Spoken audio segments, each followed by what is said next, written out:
Hello दोस्तों, मैं हूं सूर्यकांत, आपका उद्यान मित्र एंडलेस नेचर इस मेरे यूट्यूब चैनल में मैं आप सभी दोस्तों का फिर से स्वागत करता हूं। इस वीडियो में आज हम एंथोरियम प्रजाति के एक सुंदर इंडोर प्लांट के बारे में कुछ नई बातें जानने की कोशिश करेंगे। दोस्तों, इस एंथोरियम प्रजाति के लगभग सभी पौधे एपीफाइट्स कैटेगरी में, मतलब दूसरे पेड़ों पर बढ़ने वाले वृक्षजर वनस्पति प्रकार में आते हैं, जो प्राकृतिक वातावरण में रेन फॉरेस्ट के पेड़ों की शाखाओं पर एपीफाइट्स के रूप में बढ़ते हैं। इस पौधे का साइंटिफिक नेम एंथोरियम शेरजेरियनम है और अरेसी या फिर अरुम फैमिली में दुनिया भर में इनकी लगभग 1000 से भी ज़्यादा प्रजातियां पाई जाती है। मूल रूप से यह पौधे मध्य अमेरिका के कोस्टा रिका के मूल निवासी है। यहाँ के रेन फॉरेस्ट में यह पौधे दूसरे पेड़ों की शाखाओं पर एपीफाइट्स के रूप में बढ़ते हैं। साथ में प्रादेशिक वितरण प्रणाली अनुसार इस पौधे को flamingo flower, flamingo lily, oil cloth flower, pigtail plant, tail flower, painter's palette, फ्लेबेन ऐसे कई नामों से जाना पहचाना जाता है। दोस्तों, यह फ्लेमिंगो फ्लावर्स सिर्फ दिखावटी किस्म के फूल होते हैं। असल में यह फूल भी नहीं है, लेकिन हमने हमारी बागबानी में एक ज़रूरत और नज़रिए के अनुसार इन्हें फूलों का रूप या नाम दे दिया है। इनके फूल इस तरह लाल, गुलाबी और नारंगी कलर्स में आते हैं।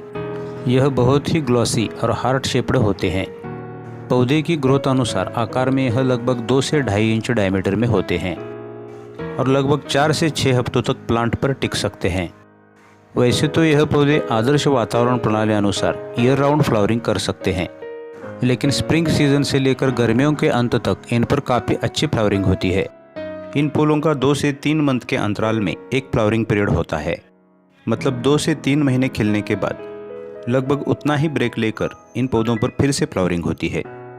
इनके नेटिव एरिया में या फिर रेन फॉरेस्ट के प्राकृतिक ह्यूमिड वातावरण में यह पौधे साल में लगभग 6 बार खिलते हैं, लेकिन न्यूट्रिशन स्थिति और आदर्श वातावरण प्रणाली अनुसार हमारी प्लांट गैलरी में भी यह पौधे साल में लगभग 3 से 4 बार फ्लावरिंग कर सकते हैं। इस एंथोरियम के पत्तियों जैसे जो यह फूल दिखते हैं उसे असल में बॉटनिकल लैंग्वेज में स्पैथे कहा जाता है, और बीच में जो येलो शेड वाला पार्ट होता है उसे स्पेडिक्स कहते हैं, और इस स्पेडिक्स पर इन पौधों के बीज लगते हैं। दोस्तों, इस एंथोरियम की पत्तियां इस तरह हार्ट शेप्ड और काफ़ी ग्रीनरी मेंटेन करने वाली होती हैं। पौधे पर विकसित होने वाली नई पत्तियां पुरानी पत्तियों से काफ़ी चमकदार होती है। पोषण स्थिति अनुसार लगभग 4 से 6 इंच तक यह पत्तियां लंबी होती है। हमारे घर के इंडोर वातावरण में जब इन एंथोरियम का फ्लावरिंग पीरियड नहीं होता, उस वक्त यह पौधा इनकी पत्तियों की हरियाली से हमारे घर के इंडोर वातावरण को हरा भरा रखता है।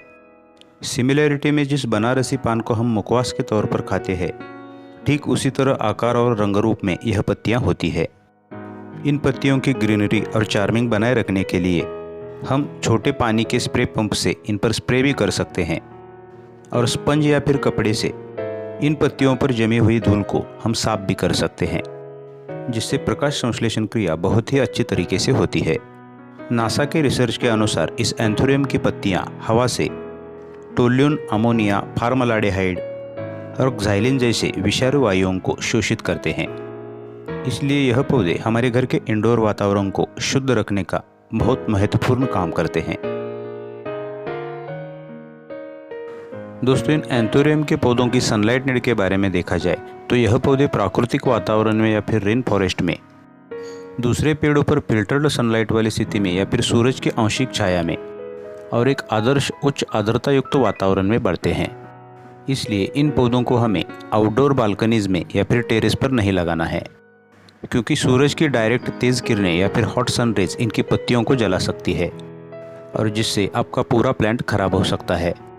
इसलिए हमारे घर के इंडोर वातावरण में जहाँ भी सूरज की फिल्टर्ड सनरेज आती हो या फिर हमारे घर में जहाँ भी आदर्श ब्राइट लाइट वाली स्थिति हो, वहाँ इन पौधों को हमें ग्रो करना है। साथ में सुबह और शाम की हल्की सनरेज हम इन पौधों को दे सकते हैं, लेकिन इंडोर वातावरण में बहुत ही छायादार जगह में भी हमें इन पौधों को ग्रो नहीं करना है, क्योंकि बहुत शेडी एरियाज में फ्लावर्स प्रोड्यूस करने के लिए और प्लांट के ग्रोथ में भी बाधाएं आती है। इसलिए इन पौधों को हम हमारे घर के इंडोर वातावरण में ज़्यादातर सभी डायरेक्शन में जहाँ भी ब्राइट पार्शियल लाइट आती हो वहाँ ग्रो कर सकते हैं, और प्रकाश की तीव्रता और अनुकूलता अनुसार ज़्यादातर सर्दियों के मौसम में इनके गमलों की हम मूवमेंट भी कर सकते हैं। बस डायरेक्ट हॉट सनरेज से हमें इन पौधों को बचाना है। दोस्तों, इस एंथोरियम के वाटरिंग नीड के बारे में देखा जाए तो इन पौधों की इस तरह की हवाई जड़ें या फिर एरियल रूट्स होती हैं। ऑर्किड्स या फिर कुकुरमुत्तों की पौधों की तरह मॉस या फिर शैवाल जैसे ऑब्जेक्ट पर प्राकृतिक रूप में यह पौधे एपिफाइट्स के रूप में बढ़ते हैं, जिससे प्राकृतिक वातावरण में इन पौधों की जड़ें मॉस या फिर शैवाल जैसे पदार्थों में उपलब्ध आर्द्रता का शोषण करते हैं। इसलिए हमारी प्लांट गैलरी में भी इन पौधों के जड़ों के पास सिर्फ एक आदर्श आर्द्रता या फिर मॉइस्चर मेंटेन करना है और पॉटिंग मिक्सचर भी अच्छा जल निकासी वाला बनाना है, जैसे कि हम ऑर्किड्स के पौधों के लिए बनाते हैं।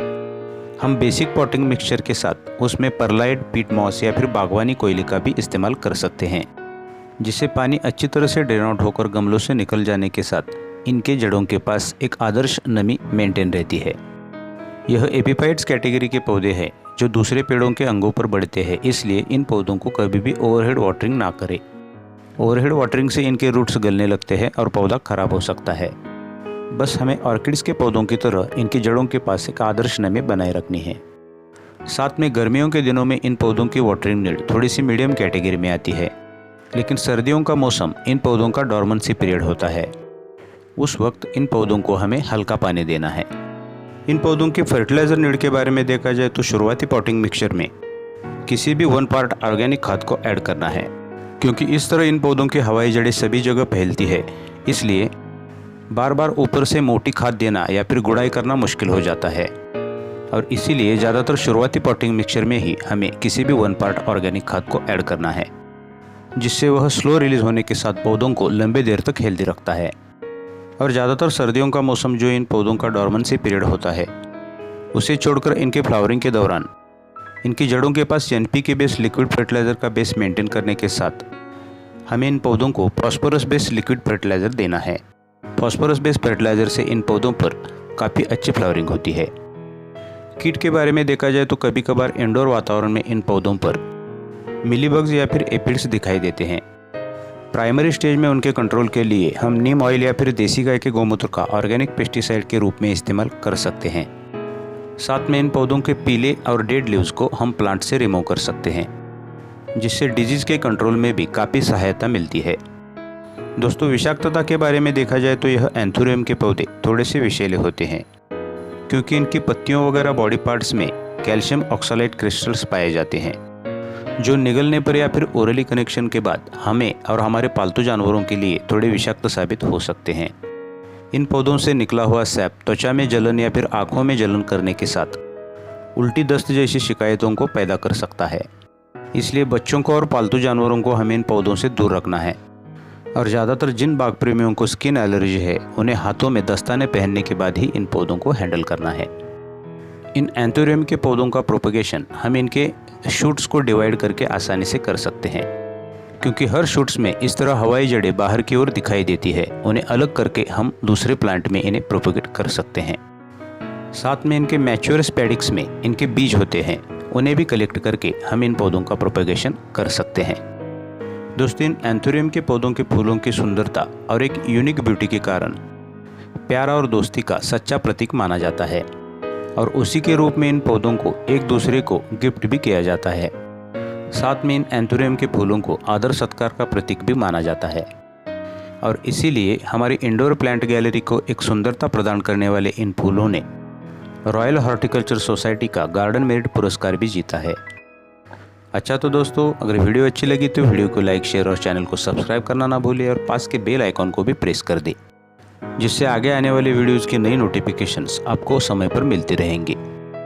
अगले वीडियो में फिर मिलेंगे एक नया पौधा और उससे जुड़ी कुछ नई जानकारी के साथ। Till then, goodbye. Om Sai.